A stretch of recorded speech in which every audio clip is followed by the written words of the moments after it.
السلام عليكم ورحمة الله وبركاته. أعزائي المشاهدين على قناة على اليوتيوب زراعة التين الشوكي في مصر، معاكم رامي محمد. النهاردة فيديو مختلف، فيديو بشكل قمة الجمال. التين الشوكي وسط، بلاش نقول وسط، خلينا نقول السوداني وسط التين الشوكي، لأن الزرعة الأساسية هو التين الشوكي.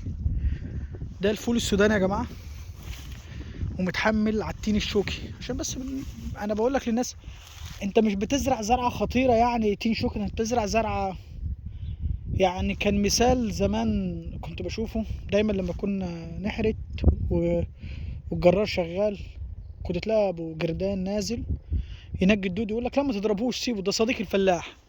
اهو التين الشوكي ده صديق الفلاح. دلوقتي ادي بسم الله ما شاء الله، ادي شغاله من على اعلى مستوى، تبارك الرحمن، وورق وكله تمام، والسوداني في ريحه تبارك الرحمن زي ما انت شايفها. شكل يفرح، شكل يخليك تنزل مزرعتك كده تكون سعيد مبسوط بالخير، ان انت بتزرع 2 في 1. في ناس لحد دلوقتي ما تعرفش يعني 2 في 1. يعني انت تقدر تحمل محاصيل على التين الشوكي في اول سنتين، وتستغل انه بيضرب نمو خضري، يضربه معاك ويشتغل معاك وكانك ما خسرتش حاجه. استغلت ارضك صح، مش تزرع لي الاول تقول ده انا خدت ارض في المكان الفلاني هزرع الاول، اجرب النعناع، اجرب البرسيم، اجرب. يا عم استغل، ازرع شجره معمره وازرع في وسطها تين شوكي. استغل اي مساحه. انا مش بقول لك ازرع ارضك وسيبها فاضيه، لا يا عم، ازرع، حمل عليه اول سنتين انت عايز تحمله. التينه بتكبر معاك وشكلها كويس، والسوداني شكله كويس اهو، والمنظر مبهج ومفرح، ويخليك تنزل مزرعتك سعيد وبتتراضى بالخير.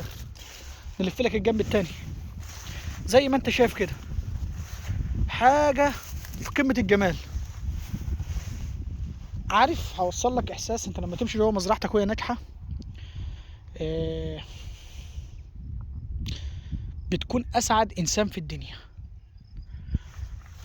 لما تروح تلاقي زراعتك بتلاقي منها خير، بتكون احسن واسعد انسان في الدنيا. بمالك الحلال ربنا برضيك زي ما انت شايف كده. تين شوكي محملين عليه سوداني. تكملة الفيديو ده هوريك من المزرعة التانية، والسوداني طبعا ده لسه قدامه، السوداني ده قدامه حوالي 6 7 ايام ويتخلع. هوريك الفيديو ده من المزرعة التانية والسوداني متخلع منه، والتين برضه واقف زي ما هو، وهنزرع برضه فاصوليا عليه، وهعمل لك فيديو من الفاصوليا. انا مش عايزك تكون عندك ارض وانت قاعد تتفرج على فيديوهاتي بس، لا، استغلها واشتغل. الجنيه دلوقتي ما عادش ليه لازمه. استغل اي فرصه تجيلك، ازرع الزرعه اللي تريحك. طب ما انا عندي ارض بتطلع فول سوداني زي الحوت، وانت شايف الفول السوداني اهو وحش. طب انا ممكن ازرع اي زرع تاني، لا، لكن زرعت تين شوكي يناسبني ويمشي اموري. وانت شايف المستوى كله تين شوكي اهو، مش بوريك حاجه تانية مختلفه يعني. تين شوكي كله قدامك اهو، وادي الفول السوداني. انا بستغل المساحه فاضيه لحد ما التين يبدا يقفل ويديني الخير اللي انا بدور عليه.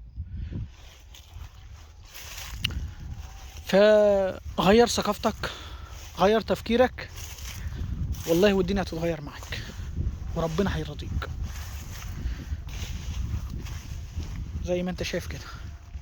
طبعا الصفار اللي انت هتسألوه ده بداية سوى السوداني، اللون الاصفر اللي قدامك ده بداية سوى السوداني، خلاص بدأ يستوي وفاضل فيه 4 ايام 5 ايام. انا هطلع في الفيديو دلوقتي هوريك المزرعة التانية تكملة للفيديو، وتشوف السوداني وهو متخلع وبينشف عشان يندرس، والتيم برضو واقف، وهنبدأ نجهز الارض للزراعة الأخرى. وإن شاء الله هتكون مفاجأة برضو من ضمن المفاجآت على قناتي على اليوتيوب، زراعة التين الشوكي في مصر. وادي يا سيدي في المزرعة التانية والسوداني متخلع، ادي الخير، وهو بننشفه وبنجهزه على الدراس على طول. وادي التين الشوكي واقف وصامت وشغال ومطلع ورق كتير. هتقول لي بقى التين ده عمر قد ايه؟ هقول لك يا سيدي، الكتف ده مع الغذاء والكلام ده كله عمر 8 شهور بالظبط. 8 شهور غذاء، متغذي وبضارب ورق. هو التين الشوكي يا جماعه ايه فكره ان انا بديله ميه في اول سنه وبسمده كويس والكلام ده كله؟ ايه الفكره؟ ان انا بكون عايزه يدي ورق كتير، ده الفكر في الموضوع. وادي السودان اهو متخلع اهو، بسم الله ما شاء الله، الانتاجيه فيه اهو، والطرح فيه اهو زي ما انت شايف اهو، كله متخلع تبارك الرحمن يعني.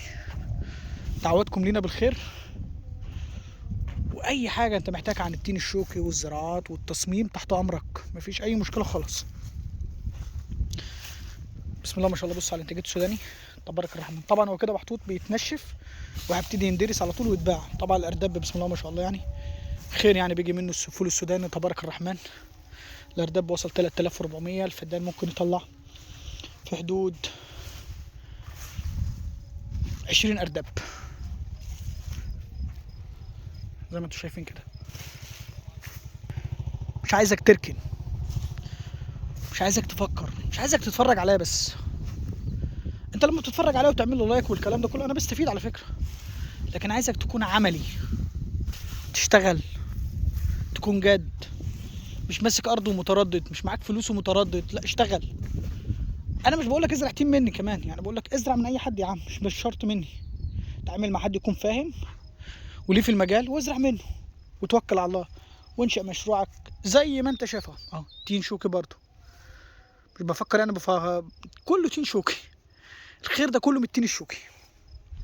فان شاء الله يكون موسم خير، والسلام عليكم ورحمة الله وبركاته.